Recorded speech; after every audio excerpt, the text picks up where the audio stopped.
So, dalawang eggs eh. So, tingnan natin, i-mix lang natin. Yung potatoes eh malambot. So, then, ano to? Cheese and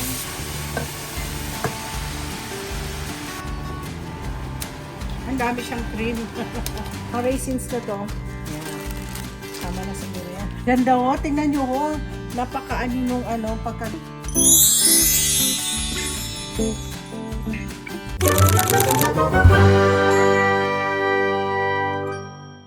Happy Thanksgiving!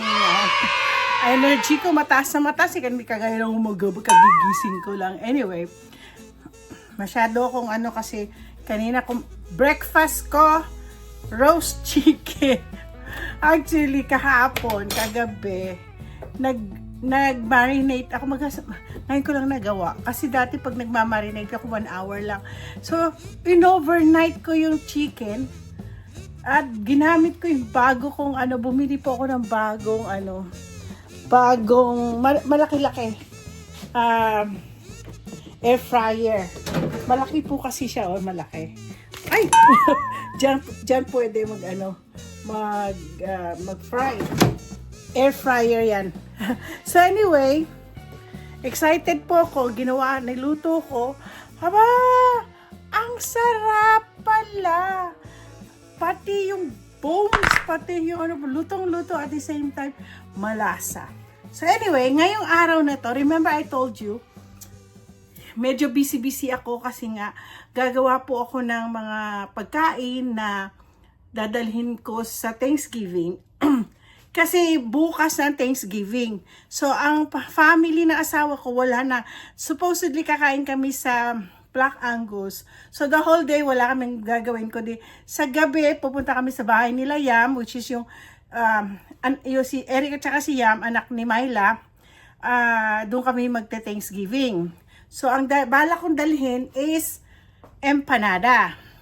So, gagawa po ako ng chicken empanada ngayon.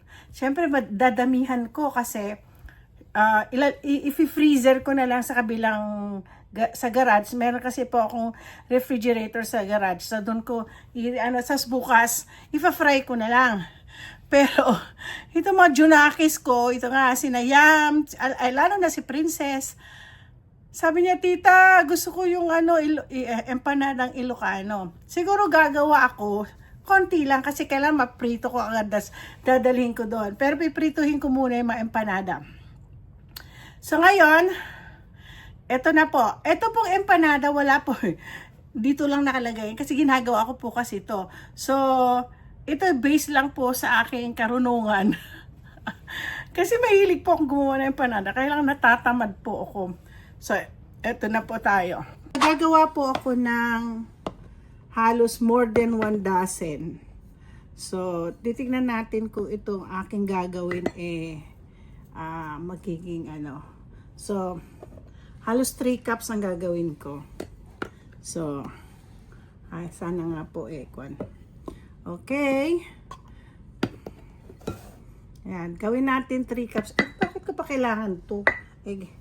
Ganituhin ko na lang siya, yan. 2. Yan, 2. Alam niyo, wala po, ayoko ng measure. Tinatansya ko lang po itong mga ginagawa ko. So, itong flour. So, syempre, lalagyan natin ng baking powder. Mga lang to. 1 and 1/2. Tansya na naman. So, baking powder. Sandali ha. Nung last na ginawa ko empanada, hindi masyadong matamis. So, lalagyan ko ng sugar. Pero itong sugar ko is good for diabetic. So, gumagamit po kasi ng monk fruit. Actually, may muscovado ko. Ba't naman ako gagawa ng muscovado? So, yan. Lalagyan ko ng sugar po to. So, meron tayong mga, minsan sana hindi ko makalimutan at mga pinagagagawa ko. Yeah. Mga siguro mga 3/4 lang. Last time kasi 1/2 lang So yan. Ngayon po, maglalagay po tayo ng itlog. Try ko. Ang kati ng likod ko. Alam niyo po kasi malamig na ngayon. Nagdo-dry na po yung skin. Nagpapasalamat ako dun sa nagpuna sa akin. Ay! Nako. Yung aking teka sandali. Po ako dumikit po yung dalawang eggs dun sa ito po papakita ko sa inyo. Nakakainis pag bumibili ako ng itlog. Dapat, ito kasi in-order ko lang. Tingnan mo, nakadikit. Pero lulutuin ko pa rin yan. Alam niyo na ngayon, natuto na po akong magtipid. So, dalawang eggs. Yung mga iba kasi, isang eggs lang sa one and a half flour. Ako kasi ginawa ko na lang dalawa. So, ngayon, gagamitin ko po ito kasi matibay to. Na i-mix lang naman. So, pagka-mix niyan, yeah. Ayan. So, ngayon po, meron po ako na-discover sa paggagawa ng dough. Alam mo nyo, ayoko kasi gumawa talaga ng empanada kasi bihira po ako gumagawa ng empanada. Kasi po, matrabaho. Ayoko po masyadong matrabaho, pero dati nung araw, nasa San Francisco ako, ang tiyaga-tiyaga ko kasi bebenta po ako ng empanada bagong dating pa lang ako Amerika. Ngayon po, ginagamit kong butter. Binibili ko lang yan sa Filipino store. May ganito na sa mga Asian stores. Okay. Halos mga dapat, mga 1 cup din sa last time kasi, tatansyahin ko na lang po yun nasa inyo na yan. Kasi meron pa rin ako ilalagay para flaky ang aking dough.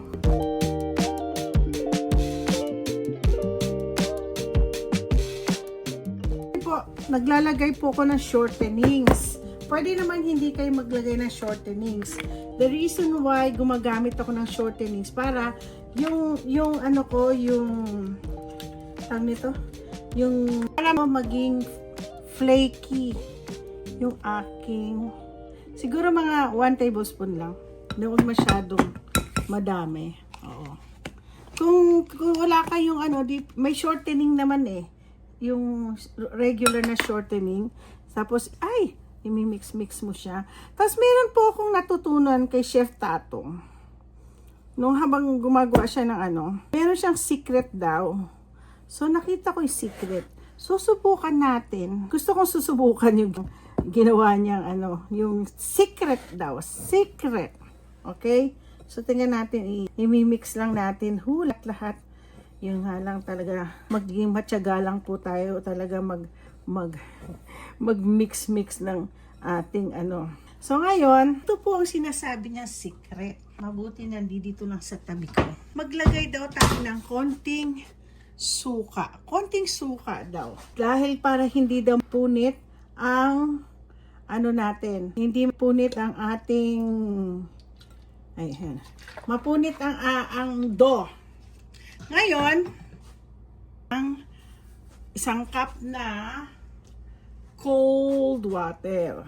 Hanggang sa makita natin Hindi ko naman sinasabi. 1 cup muna. Hindi naman masyadong 1 cup. Pag okay pa, pwede pa siyang alam niyo masyado po akong sa makalat. Kaya sige lang, marunong naman ako maglinis. Ito na po.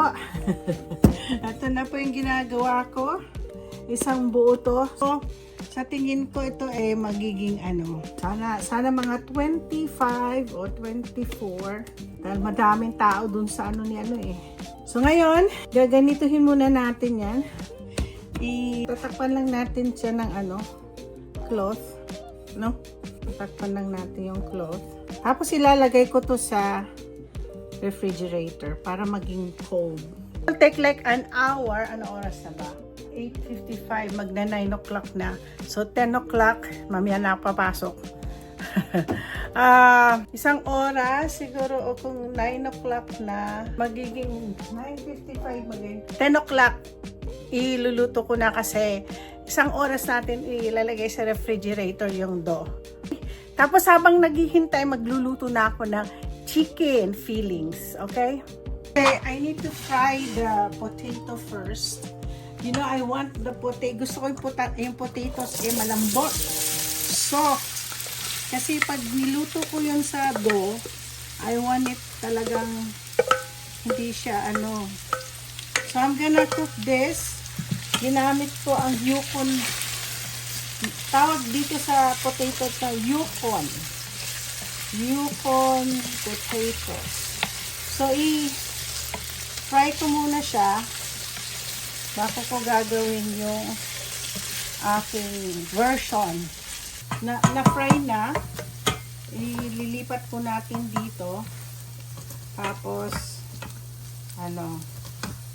ayan. Mamaya ilalagay pa rin natin. Bakit ako nagpiprito ng muna? Parang hindi po siya madurog. Pero as much as possible, gusto ko nga durog Para pag ko na siya, gusto ko nga i-mash, gawin ko na siyang mashed potato. So, lalagyan po natin ng mainit na to. Bawang. As usual. Regular, lang naman. Regular. Alam niyo, gusto ko gawin ko maging creamy to. Titingnan ko, habang nagluluto ako, tingnan natin kung pwede kong gawing creamy ang aking chicken empanada. Parang, ano ba nga yung pangalan nung, na nga yun? Dalas ko kasi, niluluto ko yun sa sa nasa Pilipinas pa ako, chicken na, yung very creamy siya. Oh gosh, I forgot the name of that food now. Kasi it's been a long time, hindi ko na siya niluluto. Pero pwede rin kasi ginagawa ko ang chicken pot pie, kasi gumagamit ko ako ng, alam niyo, coconut milk po kasi ginagamit ko. Lalagyan ko ng konting coconut milk sa mamaya. So, ito na po, ilalagay natin ang, ito frozen, beef, and, ayan, ang dami. Oh my God, ang dami. So, ang dami kong wow, ang dami. Wow. Alam niyo po, mabango, mag-vent na ako kasi, grabe, bango. Talagyan po natin ang seasoning.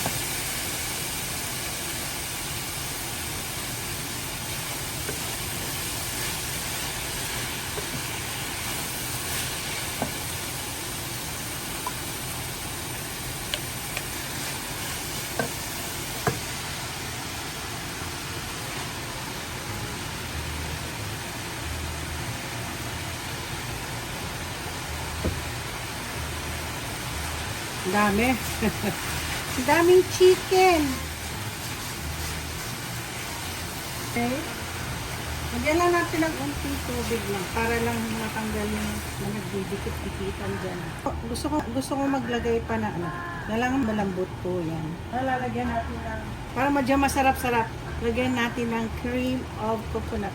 Hindi siya coconut milk. Hindi. Coconut cream sabi Coconut cream. Ay, parang konti, dagdagan pa natin yan.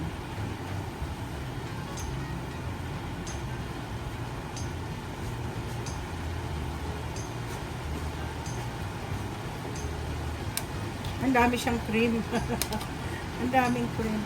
So, gusto ko maging creamy yung aking, yung aking fillings. Pwede pa itong gamitin na, saan yung ilagay ito? Pwede rin ito sa, yun? Chicken pot pie. Dapat creamy to creamy. Hindi siya malamang. So, tingin ko maglalagay pa po ako ng isang buo. Isang buo na lang natin lalagay. So, cream.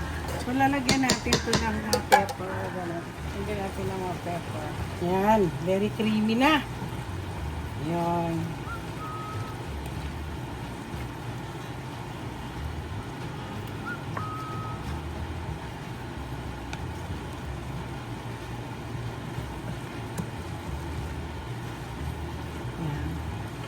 Lagay natin. Dito ako naglagay ng salt kanina Yan.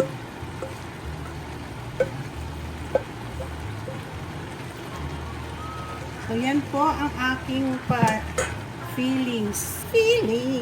Nothing more. Naalala niyo yung kantang yan? Ako, baka makapiright ako. Pinakalumang kanta yan, ha? Noong pang ako'y elementary, yung feelings natin ano pa nga na? Ano nga ba yung love story yata yun?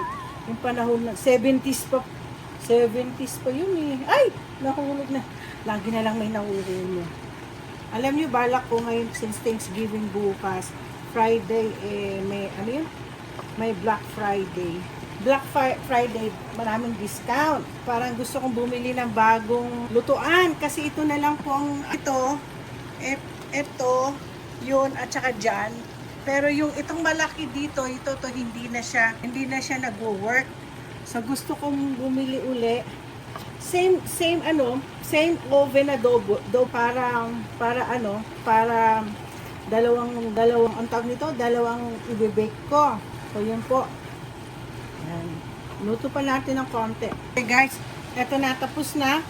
Very creamy siya. Medyo, na siya, tuyo na. Palalamigin na lang natin siya. So wala pa naman. I still have 30 minutes to wait for my dough. So, palalamigin ko na lang po ito.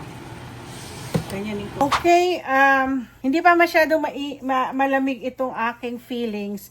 Pero more than feelings, yung dough is almost an hour. Ngayon, ito pong aking ipapakita ko sa inyo ha, sandali. So, ito na po, hindi pa masyado, making it a little bit So, maglalagay po tayo ng, alam niyo po itong Sun-Maid raisin, bata pa po ako to.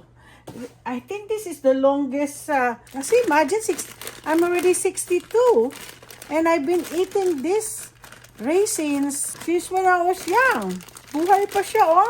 May pa nga kulay green eh. So, usually, sa pasta ko, empanada ko, I don't wanna use, raisins. Kasi, gusto ko kasi, kinakain lang raisins. Putting it in the food, parang, di ko siya kaya. So, imimix ko na lang dito yung mga raisins na to. Yeah. Sama na siguro yan. Palamigin natin ng konti. Mainit-init po to ng konti. Ilalagay ko lang muna to sa gilid-gilid. Tapos gagawin ko na muna yung dough. Lalagay natin dyan. Guys, ako po ay excited sa aking sabi ko na nga ba, dapat tinatanggal na ito eh. Oo. Yan ang ating. Kuha lang muna ako ng flour. Urong natin yan. Lagay na natin. Nako, parang tong aking Alam niyo, nakakatuwa. Meron po akong Yan, meron. Ang tamang na ako, oh. Lagay ko lang mo sa gilid yung mga aking mga dough. Yeah. Maliit lang muna gagamitin ko kasi ganda oh, tingnan nyo oh, nung pagkagawa. Pinuri ko yung sarili ko. So, mag-uumpisa na po ako gano'n na lang po natin. Ha? Oo. Ayan, medyo malamig-lamig na.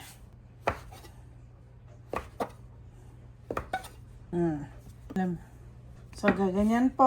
Ayan natin ha.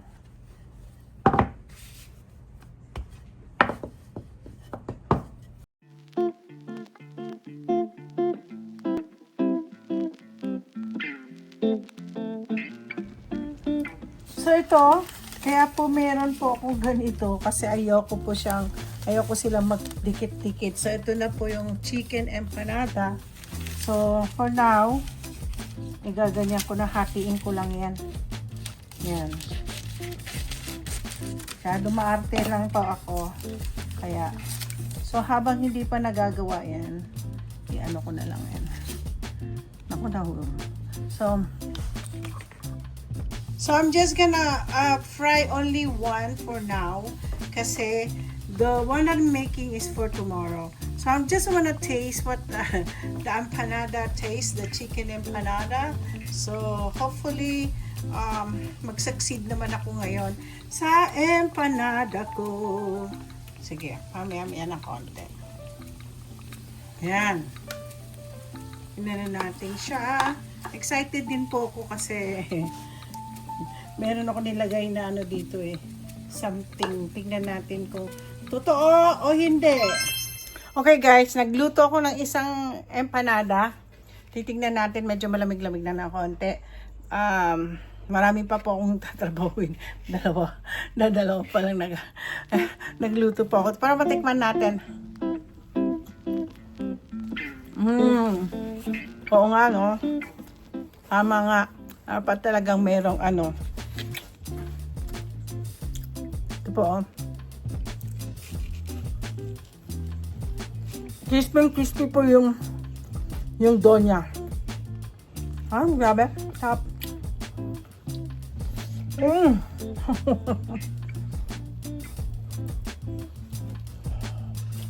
Mainit pa pala. Kala ko. Masarap ito, sandali. Masarap ito sa Fanta. Tamang lunchtime na. Inabutan ako ng lunchtime. Grabe. Kailangan ko ng ice. So, don't forget to, ewan ko, papakita ko pa sa inyo yung ano ito, finished product. Siguro, mamaya, tatagalan na ng konti. Don't forget to like and subscribe. Masarap po talalagyan ng ano yung sinabi ko kanina, yung binili ko sa ano? Ano yung sa shortening. Shortening. Crispy po yung dough. Tapos,